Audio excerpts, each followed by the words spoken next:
김종필 TV 구독자 여러분 안녕하십니까? 김종필 TV 김종필입니다. 오늘은 정치를 읽어주는 남자 정일남 코너에서 차기 정치 지도자들에 대한 탐구를 시작합니다. 통상 언론은 대선 후보, 대권 후보 하는데요. 저희는 대권 후보라는 말을 쓰지 않습니다. 권력 중심이기 때문에 유권자 중심으로 대통령 선거, 그래서 대선 후보라고 많이 씁니다. 근데 저희는 여기서는 차기 정치 지도자, 차기 지도자 중심으로 보겠습니다. 첫 번째 순서로 이낙연 총리를 여러분들과 함께 분석해 보겠습니다. 주제를 단다면 이낙연 총리 용이 될까 이무기에 머무를까 선정적이진 않죠. 예, 이런 맥락으로 가겠습니다. 특별히 오늘 순서는 정치를 깊게 추적하는 우리 이명환 기자와 또 내일신문에서 호남의 민심을 꿰뚫고 있는 방국진 기자를 여러분 앞에 모셨습니다. 예, 처음 출연이라 자세가 이렇게 뒤로 있는 거지 거만한 기자는 아니에요. 겸손한 기자인데 이 이제 두 명의 우리 내일신문 기자들이고요. 저한테 이제 후배들인데 고향이 전라북도예요, 그죠? 네. 네. 우리 방 기자는 저는 전라남도 해남군인데 살기는 광주에서 살고 있습니다. 예, 광주 전남 민심을 아주 그냥 깊게 들여다보는. 그래서 이낙연 총리가 이제 우리 호남 출신이지 않습니까? 그래서 그쪽 여론도 현장 여론도 반영을 해서 한번 살펴보도록 하겠습니다. 오늘이 1월 13일입니다. 2020년 1월 13일인데 국회에서는 오늘 오후 6시죠, 그죠? 예, 본회의 예정돼 있고 검경 수사권 조정과 관련해서 형사소송법, 검찰청법 이런 거를 이제 어떻게 의결할지 지금 여야 간 대치 상태긴 합니다. 또 하나는 이제 정세균 총리 후보자 인준 표결 이게 이제 어떻게 될지도 오늘 관전 포인트입니다. 어쨌든 인준 투표가 그 제적 과반에 출석의원의 과반을 넘으면 통과되게 돼 있는데 현재 전망컨대는 이른바 4+1 그래서 통과될 걸로 보고 있습니다. 이제 결과는 봐야 되겠죠. 어쨌든 이분이 이제 인준이 된다면 총리가 되는 거고 그러면 현 총리인 이낙연 총리는 정치적으로 새로운 길을 도전하게 돼 있습니다. 그렇지 않습니까? 그죠? 네. 공직자 사퇴 기한에 걸려 있고 정치권으로 다시 돌아오는데 자, 이 현재 흐름에 대해서 우리 먼저 이명환 기자가 한번 정리를 해보도록 하겠습니다. 말씀하신 대로 이제 이낙연 총리가 총선에 출마하기 위해서는 1월 16일 전에 지금 국무총리직에서 그러니까 공직에서 물러나야 그다음에 이제 저 국회의원 선거, 지역구 선거에 출마를 할 수가 있단 말입니다. 네. 그러니까 지금 이분이 서울 종로를 중심으로 지역구에 나설 것이다. 이렇게 지금 거의 기정사실화돼 가고 있는 분위기인데 언론 보도는 그렇게 되고 있죠. 네. 그래서 이제 오늘 이제 그 전제 조건이 정세균 총리가 총리 후보자가 오늘 인준을 받았을 때 그러면 이게 이제 자연스럽게 연결이 되는 건데 그동안에 민주당 안에서는 설령 13일 날 우리 정세균 총리 후보자에 대한 인준이 안 되더라도 그러면 이낙연 총리를 일단 그만두게 하고 당으로 우선 복귀를 시키겠다 이런 계획들까지 있었어요. 그러니까 그만큼 당에서도 상당히 중요한 역할을 맡길 계획이다. 이거는 이제 분명하니까 그러면 말씀하셨던 것처럼 16일 전에 당으로 복귀를 해서 그게 이제 지역구가 어디가 될지는 좀 더 지켜봐야겠죠. 당에서 좀 더 판단하겠습니다만 현재까지는 종로가 가장 유력하다. 이렇게 지금 보고 있고 나아가서는 이제 거기에다가 수도권 중심으로 한 공동 선대위원장 이걸 맡길 가능성도 있고 이제 그래서 그것까지 같이 맞물려 있는데 오늘 정세균 총리 후보자에 대한 인준이 그 출발점이 될 거다. 이렇게 지금 볼 수 있는 거죠. 4월 15일 차기 총선에 도전하는 그런 흐름으로 간다는 겁니다. 그죠? 그렇고 국회의원을 이제 사선 의원을 역임했어요. 사선 그죠? 그러고 전남도지사를 하다가 이제 문재인 정부 초대 총리로 들어와서 최장수 총리를 지냈습니다. 그 전남 도청을 출입하셔서 우리 방 기자가 그죠? 예, 그렇습니다. 서로 또 많이 소통도 있고 교분이 있었죠. 네, 그렇습니다. 사선하고 전남도지사 하다가 이제 총리하고 그러니까 한 국회의원 선거는 한 7년 네. 정도 만에 이제 돌아가게 되는데, 자 그러면 우리 전남도지사로 근무할 때는 뭐 그 우리 지역 호남 특히 이제 전남 도민들의 평가는 어땠습니까? 냉정하게 한번 말씀해 주세요. 우선 우리 전남지사를 하셨을 때 이 고향이 영광이셔서 전남을 크게 이제 동북권과 서북권, 중부권으로 나눴을 때 예, 이제 고향인 영광이 서북권에 해당해서 네. 서남북권에 대해서는 평가가 좋았으며 자 이제 고향 예, 쪽에서는 그렇습니다. 예. 예, 근데 상대적으로 동북권 지역에서는 평가가 서북권에 비해서 약간 자 여기서 서북권이라 하면 주로 어느 도시들 얘기하는 거예요? 서북권이라고 하면은 영광을 중심으로 해서 목포, 네, 뭐 무안, 네, 함평, 얘기하는 신안, 거고, 서해안 줄수 쪽을 있고요. 얘기하는 예, 거예요. 예. 그러니까. 그다음에 동북권이라고 하면 네. 여수, 순천, 광양. 그러니까 그쪽에서는 상대적으로 지지가 덜했다. 예, 그렇습니다. 예, 예. 열차로 보면 호남선이고요. 호남선. 서북권이 호남선이고 네, 전라선이 동북권입니다. 네, 이해하기 쉽네 그렇게 하니까. 예. 이건 이제 다른 지역분들 잘 모르니까. 예, 예.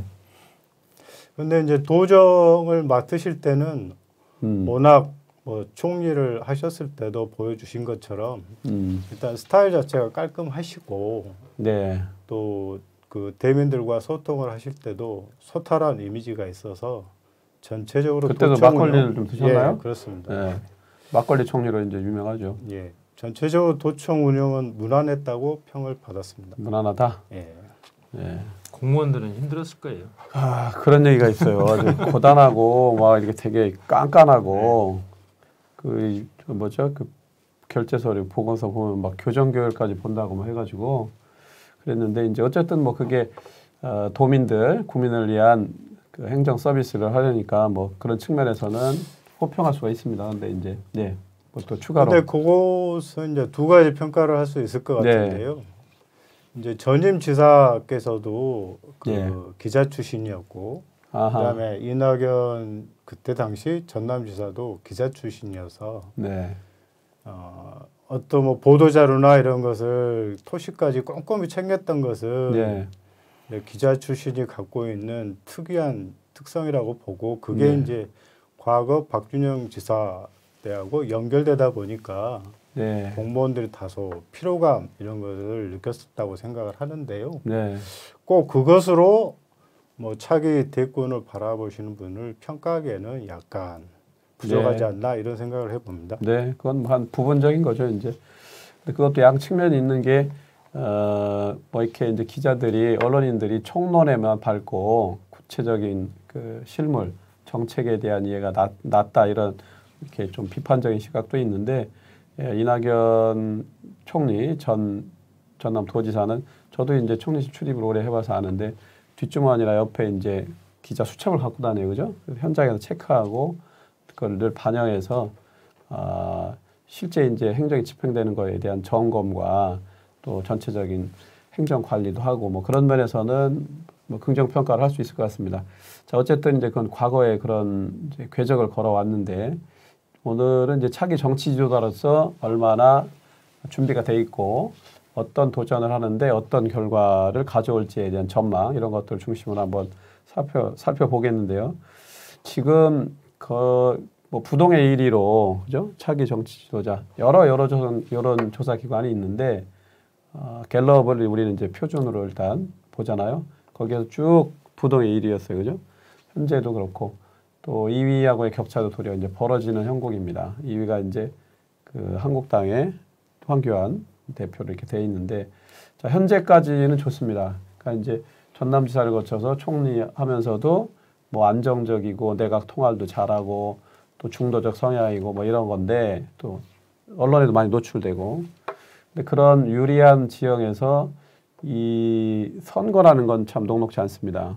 그것도 이미 짜여진 틀 안에 이제 들어가는 건데 계속해서 현재 그 대선 그 차기 지도자 구도에서 유리한 유력 주자의 입지를 갖고 있는데 과연 당으로 복귀하고 또 총선판에 본격 진입했을 때도 그런 흐름이 계속될까요?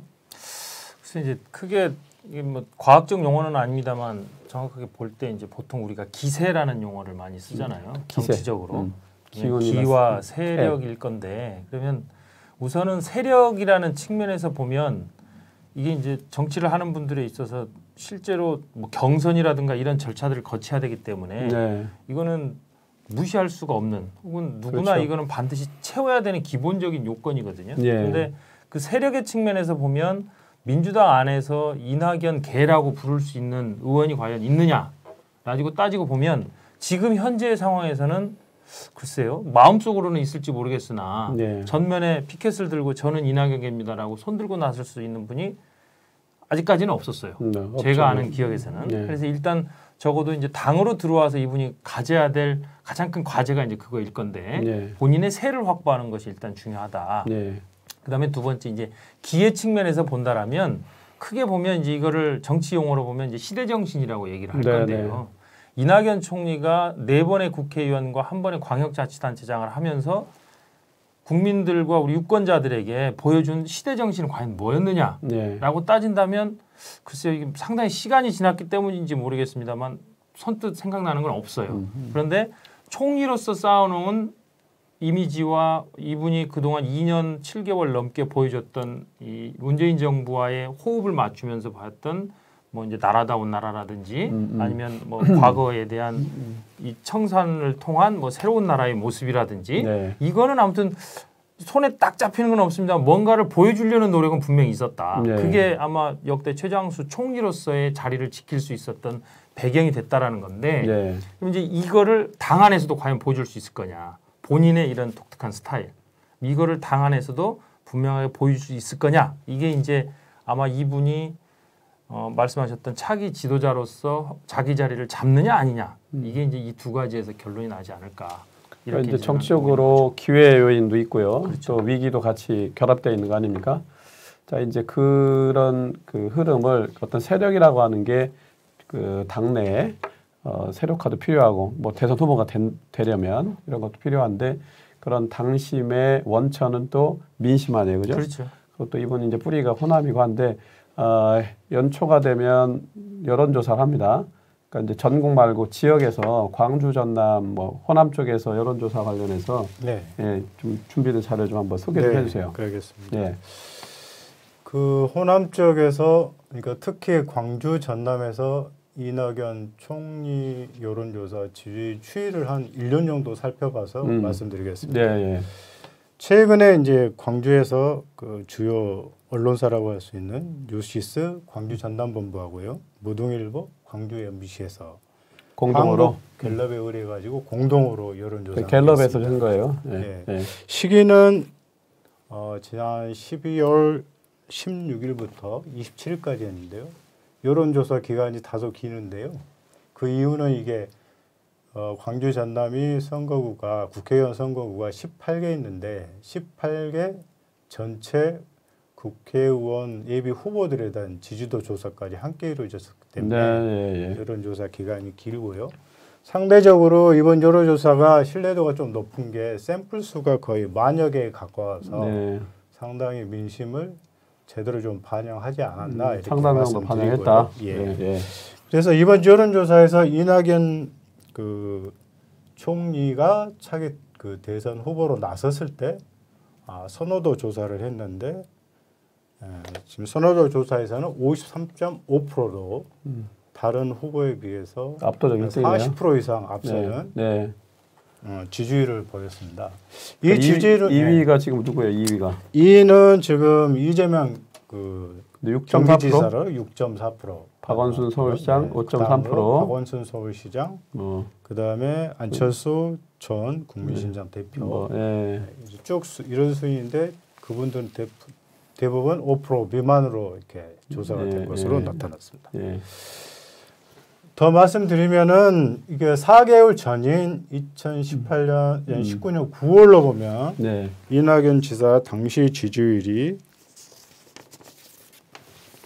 27.4%였습니다. 그때와 비교해 보면 4달 사이에 광주 전남에서 이낙연 그 총리의 대선 후보 선호도가 26.1%가 1%. 증가한 수치고요. 예, 예. 그것을 1년 전과 비교해 봤을 때는 1년 전에는 지지율이 18.6%였습니다. 네. 그걸 감안해 보면은 1년 전에 비해서는 34.9%가 늘어난 수치입니다. 거의 뭐 더블 정도 이제 수직 상승을 합니다. 예. 또 추세적으로 보면 이게 이제 계속 도약을 하고 있는데 그래서 호남에서 사실 압도적이에요. 네. 그것도 다른 후보들 민주당 특히 그 여권 진영 내에서 다른 후보들이 상대적으로 이제 많이 쇠퇴한 그죠? 뭐 예를 김경수 경남도지사도 그렇고 또, 네. 또 이재명 경기도지사도 그렇고 또 김부겸 전 장관도 이제 총선 때문에 대구 자기 지역구에 갇혀 있고 뭐 여러 가지 이제 그 외적 변수도 유리하게 작용한 것도 있습니다. 그러나 아까 이제 우리 그 이명호 기자가 설명했듯이 이낙연 총리의 어떤 정치적 행보 또 총리로서의 어떤 그 위상과 역할을 잘 그 감당해내는 면모들이 유권자들의 어떤 호감을 깊게 산 것 같고요. 자, 여기서 이제 정성적으로 또 강론으로 보면 호남에서 아주 압도적인데 이게 이제 양측면이 있습니다. 뭐냐면 현재 여권, 특히 이제 민주당 그 성향의 이제 역사를 갖고 있는 민주당 계열의 역사성에서 보면 정치의 뿌리는 이제 호남에서 나오죠. 에너지나 역동성이 그런 면에서는 되게 그 대단히 유리한 그 기세를 갖고 있는 겁니다. 지지 세력을 갖고 있는 건데 이게 또 전략적 선택을 또 하는 우리 호남 분들의 그 특히 대선에 있어서는 그 표의 향배가 전략적 선택을 또 한단 말입니다. 그래서 호남이 도리어 역차별받는 그러니까 호남 출신이 과연 그 인구가 배 이상 많은 영남이라든가 뭐 수도권 민심을 부차적으로 결합시켜서 보면 과연 그 확장하고 본선 경쟁력을 계속 치고 나갈 수 있겠느냐 이런 점에 대해서는 또 그 유보하는 또 전략적으로 고려하는 이런 양측면이 있어요. 이런 부분이 이제 앞으로 계속 이제 상관관계를 갖고 갈 텐데 이 부분에 대한 해석을 우리 각각 한번 해보도록 하죠. 그 제가 먼저 말씀을 드리면요. 아까 저기 12월 달에 했었던 여론조사 결과를 보면 굉장히 특징적인 부분이 하나 있는데요. 그러니까 정당을 지지하는 가령 뭐 민주당, 자유한국당 여러 지지하는 그 사람들 중에서 이낙연 후보를 지지하는 사람들이 몇 퍼센트가 정도 되냐. 그러니까 지지하는 정당은 다른데 타 지지 정당 성향을 갖고 있는 유권자들의 반응은 그 자료를 보면은 그 이낙연 그러니까 그 총리 선호도 조사에서 그 우리 공화당 지지 성향의 유권자가 25.8%가 이낙연 총리를 지지를 보냈고요. 그 다음에 새로운 보수당이 13.0%, 그 다음에 자유한국당이 11.6% 지지 선호도를 보냈습니다. 이런 내용을 감안해 보면 과거 대선에서 그 쉽게 말하면 지금으로 여당 후보가 지금과 보수층인 대구 경북에서 10% 이상을 얻기가 힘든 구조였다라고 보면은 이낙연 지사가 그러니까 보수 지역에서도 상당한 득표력을 얻을 수 있다. 이렇게 좀 전망을 해볼 수 있지 않을까 그러니까 실제로 이제 외연 확장력이 있다는 거를 근거로 그렇습니다. 보여주는 자료예요. 그래서 이게 좀 급격히 다시 그 총선판으로 또 총리에서 당으로 돌아왔다고 해서 급격하게 추락하지는 않을 거라고 하는 이른바 하방 경직성이 강화되어 있는 측면도 이제 볼 수가 있고요. 그런데 이제 요는 총선에서 목표를 달성하고 성과를 내야 합니다. 그러니까 자기가 지역구에 나간다면 그게 종로든 어디든 당선이 돼야 되는 거고 그 다음에 당에 대한 기여가 또 구체적으로 입증이 돼야 된단 말입니다. 자 그런 면에서 지금 이제 그 종합적으로 보면 종로 출마 가능성이 제일 높고요. 또 그 대적할 어쨌든 제1야당의 황교안 대표가 험지 중에 험지로 종로를 갈 확률이 커지고 있어요. 오늘 아침에 쭉 여론조사 보면 둘의 차이는 거의 더블 스코어긴 해요. 자 이제 이 부분에 대한 관전 포인트를 어떻게 우리가 진단하고 전망을 할 수 있을까요? 그 앞에 우리 박욱진 선배 말씀해 주셨는데 사실 이낙연 총리가 갖고 있는 가장 큰 장점은 중도층에 대한 뭐 이제 정치적 용어로 이제 소구력이라는 용어를 쓰는데 뭔가를 제시를 했을 때 받아들이는 소비자 입장에서 그 사람에 대한 동의하는 정도, 수용력, 소구력이라는 이런 표현들을 쓰는데 중도층에 있어서 이 다른 민주당의 다른 주자들보다 상대적으로 높은 소구력을 갖고 있다. 그다음에 두 번째가 안정적이다. 그러니까 뭐 목소리 톤도 그렇고 뭐 이런 여러 가지가 장점들로 이제 작용을 하고 있는 것 같은데 이게 이제 수도권 중심의 중도층에게 민주당 어떤 대선 후보들보다도 높은 장점으로 작용을 하고 있다. 이런 측면에서 본다면 이분이 이제 종로 이외에 다른 어떤 당에서 생각하는 전략 지역에 모셔다 놔도 뭐 크게 뒤지는 후보는 아니다. 그럼에도 당에서 굳이 이제 종로라는 상징성 때문에 종로를 배치를 하려고 하고 있고 한국당도 여기에 맞춰서 그러면 맞는 후보를 누구를 보낼 거냐. 그래서 지금 황교안 대표가 이제 거론이 되고 있지 않습니까? 이제 이게 되면은 늘 이제 아까 그 두 가지 의미 위기와 기회를 동시에 갖고 있다라고 하셨는데 저희가 보기에도 그렇습니다. 그러니까 여기에서 승리를 할 경우에 대선 주자로서의 이낙연의 정치적 위상은 굉장히 상승이 될 거예요. 야권의 가장 강력한 대선 주자를 1대1 승부에서 이겼다라는 의미만으로도 이게 가장 큰 조건이 될 수 있는데 또 하나는 그 반대급부가 분명히 있다. 반대급부는 말씀하셨던 것처럼 이분은 호남 후보예요. 누가 뭐라고 해도 호남 출신입니다. 그러면 호남 이외의 다른 지역에 있어서 당에서 기여하는 바가 있어야 이분이 사선 국회의원까지 했는데 국회의원 한 번 더 하는 게 정치적으로 어떤 의미가 있겠어요. 오히려 대선을 꿈꾸시는 분이기 때문에 정당에 기여하는 바가 분명히 있어야 되거든요. 종로에서 이기는 거 굉장히 중요한데 그거 말고 그러면 다른 후보자들을 돕는 그러니까 선대위원장으로서의 역할을 충분히 할 수 있느냐.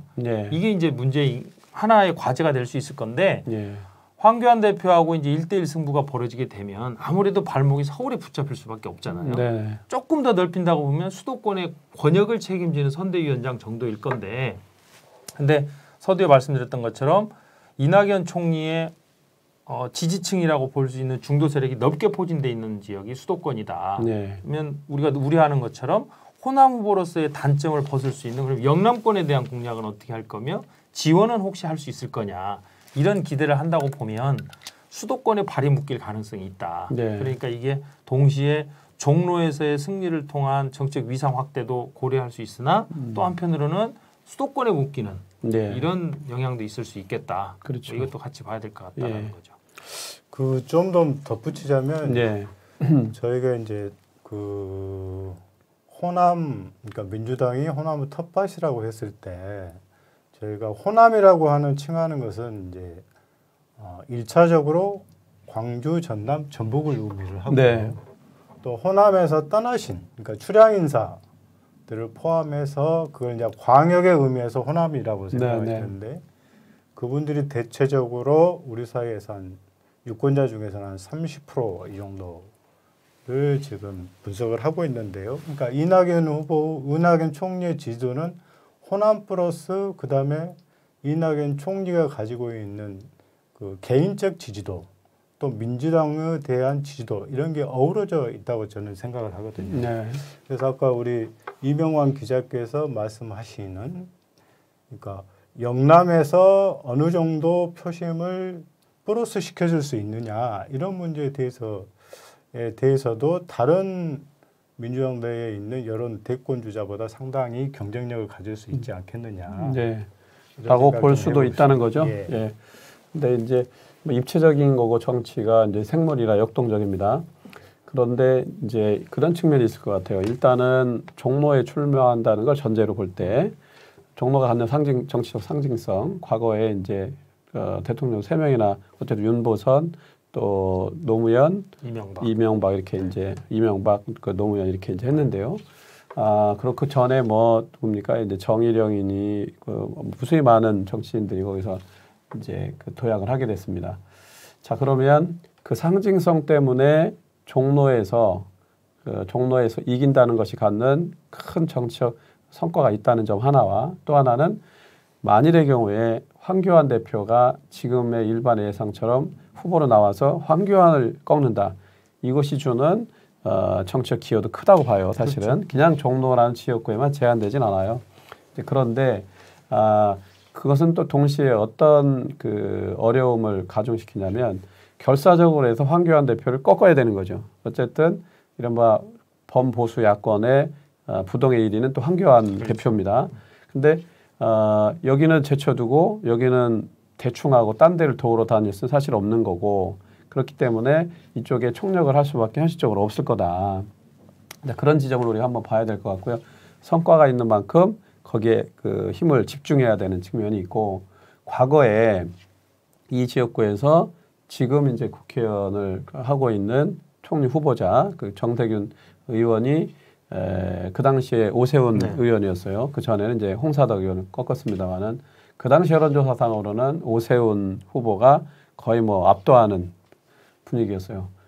그래서 오세훈 씨가 그 수도권의 또 타 지역에 지원 유세를 갑니다. 그게 이제 동네에서는 아니 우리 지역 유권자 입장에서는 우리를 위해서 나에게 뭔가 나의 삶에 민생에 도움을 주는 사람을 원하는 게 이제 당연지사 아닙니까? 그러면 이제 두 마리 다 놓치게 되는 경우가 사실은 이제 오세훈 씨 같은 경우가 그런 경우라 그래서 우리가 볼 때는 뭐 영남까지 지원 유세를 간다거나 또 그 수도권 이외의 지역까지 가기는 현실적으로 사실상 불가능할 확률이 높다. 그러니까 수도권의 그 톱 주자로서 수도권 팀을 리드하는 뭐 그런 역할 정도는 할 수 있겠지만 결국은 그게 이제 종로에서 여론조사 이제 발표되는 시점까지는 성과적으로 대응을 해야 되니까 그래서 쉽지는 않은데 과연 이제 어느 정도까지 그 타 후보들이 당선되는데 시너지를 줄 거냐 플러스 효과를 줄 거냐는 이제 이 안에서도 고민이 많이 될 거다 이런 생각이 좀 들고요. 그러니까 거기서 한 가지 더 덧붙일 우리가 건 봐야 될 건 네. 아까 이제 세력과 관련해서 말씀을 드렸었는데, 네. 그러니까 이제 당내에서 통상 대선 주자가 세력을 확보하는 가장 좋은 방법은 네. 본인이 정치적으로 힘을 가져서 공천권을 행사하는 게 가장 강력한 그렇죠. 힘을 받는 거지 않습니까? 가장 그러니까 직접적이지. 그 가장 직접적인 게 현재 우리 문재인 대통령이에요. 네네. 이분이 굳이 그 비난을 받으면서까지 대선에 나서면서도 국회의원직을 포기를 안 했어요. 네. 그리고 그 대선이 끝나고 나서 그 뒤에 또 당대표 경선에 나오셨어요. 그랬죠. 근데 그때 얼마나 비판을 많이 받았습니까? 네. 그런데 그럼에도 불구하고 이분이 대표까지 됐어요, 결국은. 그리고 우리도 비판을 많이 했어요. 네, 그죠? 많이 했죠. 근데 결국은 유명한 기자도 했어. 네. 대표가 돼서 네. 공천권을 그러니까 본인이 공천권을 행사하지는 않았죠. 네. 비대위 체제로 넘어가 비대위원장을 모셔서 했습니다만 그러나 당 안에서 이게 당시 대표 문재인 대표의 뜻과 대치되는 방식으로 공천이 진행됐다라고 주장하는 사람은 거의 없었습니다. 네. 그러니까 이제 세력을 확보하는 가장 확실한 방법인데 우리 이낙연 총리가 당으로 이번에 이제 복귀를 해서 얘를 공동 선대위원장을 맡는다든지 치면 물론 이게 이제 선거 공천 시점하고 거의 맞물려 있거든요. 네, 예. 여기에서 과연 이분이 얼마만큼의 목소리를 낼 것이며 네. 여기에서 영향력을 어느 정도 행사할 수 있을 것이냐. 네. 이것도 우리가 좀 지켜봐야 맞습니다. 될 대목이에요. 그래서 아마도 지금 상태로 보면 현 이해찬 대표가 이분도 또 그렇게 호락호락한 분이 아니잖아요. 그러니까 그게 이제 또 관전 포인트예요. 안 나줄 가능성이 높다고 맞습니다. 봅니다. 그러니까 이해찬 대표 당 대표가 불출마하지 않습니까? 네. 그렇기 때문에 이제 상대적으로 여력이 많고 그다음에 어쨌든 당 대표니까 당은 자기 주도적으로 이끌어서 총선 승리를 창출하겠다 이제 의지가 높잖아요.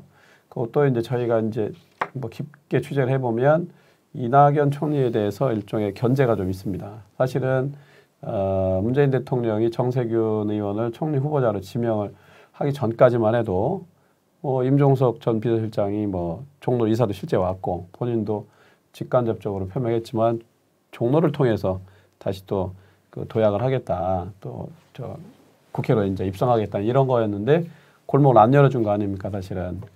그 배경에는 또 이해찬 대표가 그쪽에 힘을 실어줬던 또 이낙연 대표에 대한 총리에 대한 견제도 있는 걸로 저희가 이제 듣고 있는데 과연 이제 그 제한적인 역할과 여건을 가지고 이낙연 총리가 이제 자기 정치적 그 경쟁력을 입증을 해야 되는 겁니다. 그러니까 종로에 나간다면 종로에서 당선도 돼야 되고 아까 얘기했던 대로 함께 당내에 연착륙할 수 있는 세력화에도 뭔가 본인이 그 획득을 좀 해야 되는 이런 이제 위기와 기회를 동시에 안고 간다 이렇게 좀 볼 수 있고요.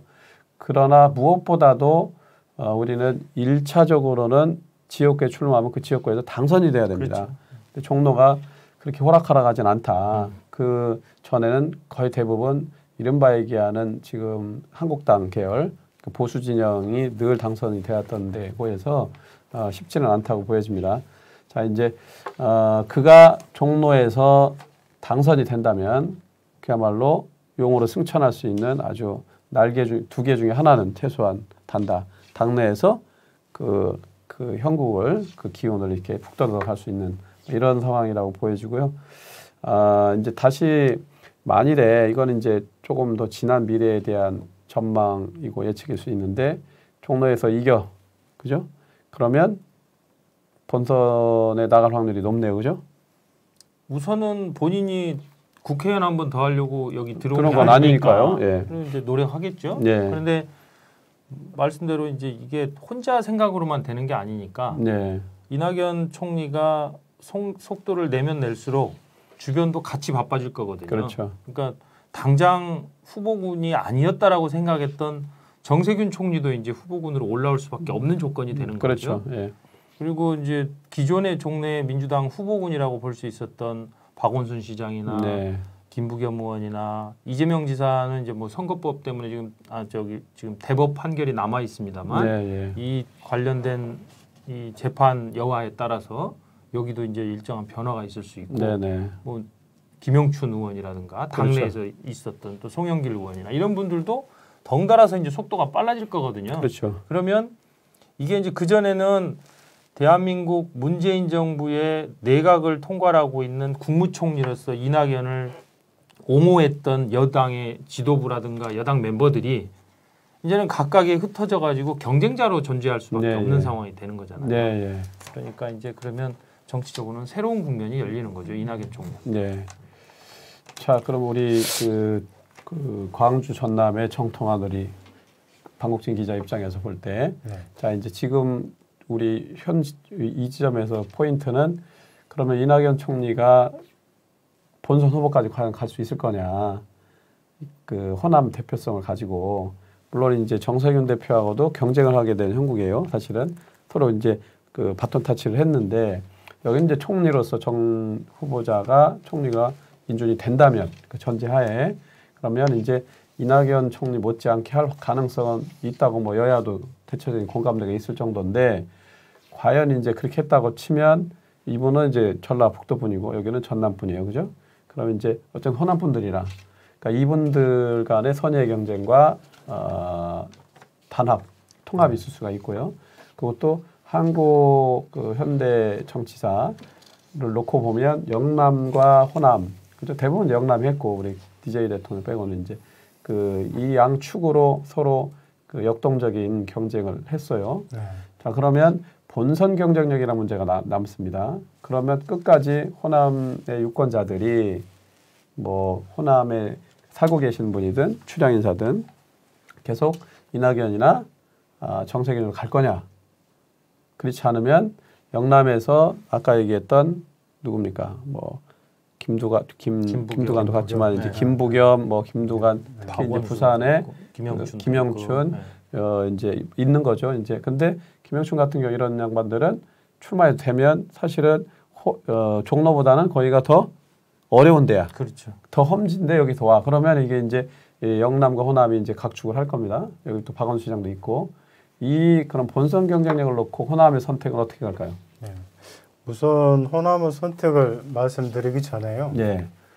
만약에 이낙연 총리하고 그다음에 황교안 대표께서 종로에서 맞붙는다고 하면 이건 아까 이제 선거에서 기와 세를 말씀하셨는데 네. 그것과 더불어서 이 구도를 짜는데 그 구도 후 집중적 표현이 종로가 될 수 저는 있다고 생각합니다. 네. 진보 중도 진보를 표방하는 이낙연 총리하고 보수를 표방하는 황교안 대표가 맞붙는 그러니까 총선의 전체적인 구도가 보수 대 진보로 이렇게 짜질 가능성이 많은데 그 집중적인 표현이 종로로 그 모아질 수 있기 때문에 그 과정에서 이낙연 총리가 승리한다고 하면 대권에서 입지는 한층 더 강화될 수 있다고 그렇겠죠. 보고요. 네. 두 번째로 이제 지금 대선이라고 하는 게 굉장히 많은 시간이 남아 있고, 근데 그때까지 이낙연 총리의 지지가 이어질 거냐라고 보면은 우선은 광주 전남에서는 절대적 지지를 지금 얻고 있기 때문에 그 지지가 쉽게 빠지기는 좀 어렵다 이렇게 생각하는 거거든요. 그러니까 광주 전남의 지지라고 하면은 저는 두 가지가 결합이 돼 있다고 생각하는데요. 뭐냐면 정권을 연장시켜야 된다. 정권 재창출하는 거. 그렇죠. 그거 하나고 이번에는 호남 사람이 한번 했으면 좋겠다라고 하는 게 있나요? 그런 이제 인식이 밑바닥에 깔려 있기 때문에 두 가지의 정서가 결합되어 있기 때문에 이낙연 그 총리에 대한 지지가 호남에서는 쉽게 사그라들지는 않는다. 않을 거다 이렇게 보고 그런 호남의 정서가 아까 말씀드렸던 지금 출향민들에게도 전이가 되어져서 특별한 그 하자나 실수나 이런 게 반복되지 않는다고 하면은 지지가 유지될 수 있지 않을까 이렇게 생각이 드는데 우려하는 것은 이제 이낙연 총리의 지지가 너무 높다 보면 이게 이제 미래 권력이지 않습니까? 그러면 현 권력하고 충돌할 수 있는 가능성이 있고 그러니까 이제 친문 진영이 또 어떻게 관리할 거냐? 가운데서 친문 진영이 이낙연 지사를 견제를 해서 다른 대권 주자를 또 그 지원할 수 있는 가능성도 있기 때문에 그런 건 상당히 변수로 작용할 수 있지 않을까 이렇게 생각을 해봅니다. 뭐 재미있는 그 우리가 의미심장한 포인트는 이번 대선에서는 그래도 우리 호남 사람이 본선에도 가고 또 대통령에도 당선됐으면 좋겠다 이런 요구들이 강렬하게 이제 기저에 있다는 거죠. 이제. 네, 그렇습니다. 그래서 이제 이낙연 총리의 현재 지지도가 높고 고공행진을 계속하고 그게 꾸준히 지속적으로 추세적으로 가고 있다. 그것의 반영이다 이런 거죠. 저는 그 측면이 이분이 갖고 있는 장점이자 단점이다라고 보는 거예요. 저 이제 고려해야 될 아주 요인이죠. 그러니까 이제 그걸 꼭 지역주의 개념으로 볼 것이 아니라, 그러니까 그 지역에 살고 있는 사람들이 자기 지역을 대표하고 있는 정치인을 지지하는 것 자체는 자연스러운 거예요. 근데 이제 이게 그러면 이낙연이라는 존재가 지금의 이 정치적 위상을 갖게 된 가장 첫 번째가 제가 생각할 때 아까도 말씀드렸습니다만 중도층에 대한 소구력과 또 하나는 안정감. 그러니까 저 사람은 호남 사람이야 라는 인식이 뒤로 확 빠진다라는 거예요. 그 다른 지점들이 높게 보이면서. 그런데 이제 예를 들어 이분이 이제 물론 이제 호남 쪽이 그걸 드러내놓고 얘기하지는 않을 겁니다. 분명히. 그런데 상대 진영이 아마 그걸 얘기를 할 거예요. 그렇겠죠. 경쟁자로 성장하면 할수록. 그래서 이분이 이제 그게 장점이자 또 하나의 어찌 보면 뭐 아킬레스건까지는 아니어도 방어해야 할 요소가 될 수도 있다.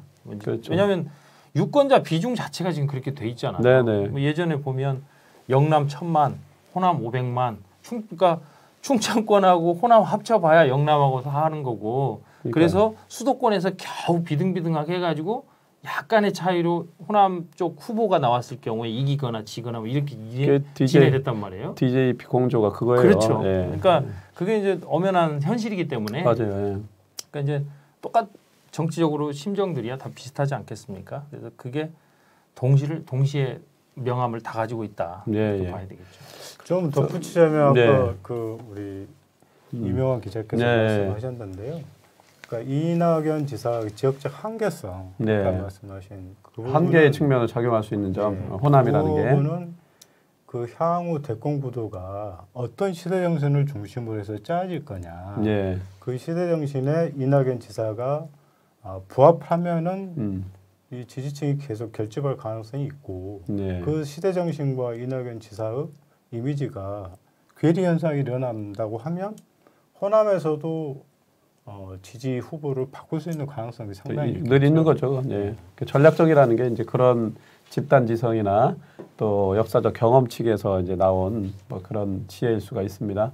안철수 후보의 호남에서의 등락을 참고를 하면 될 것 같아요. 그게 하나의 또 다른 반면교사할 만한 그 또 사례가 되는 거고요.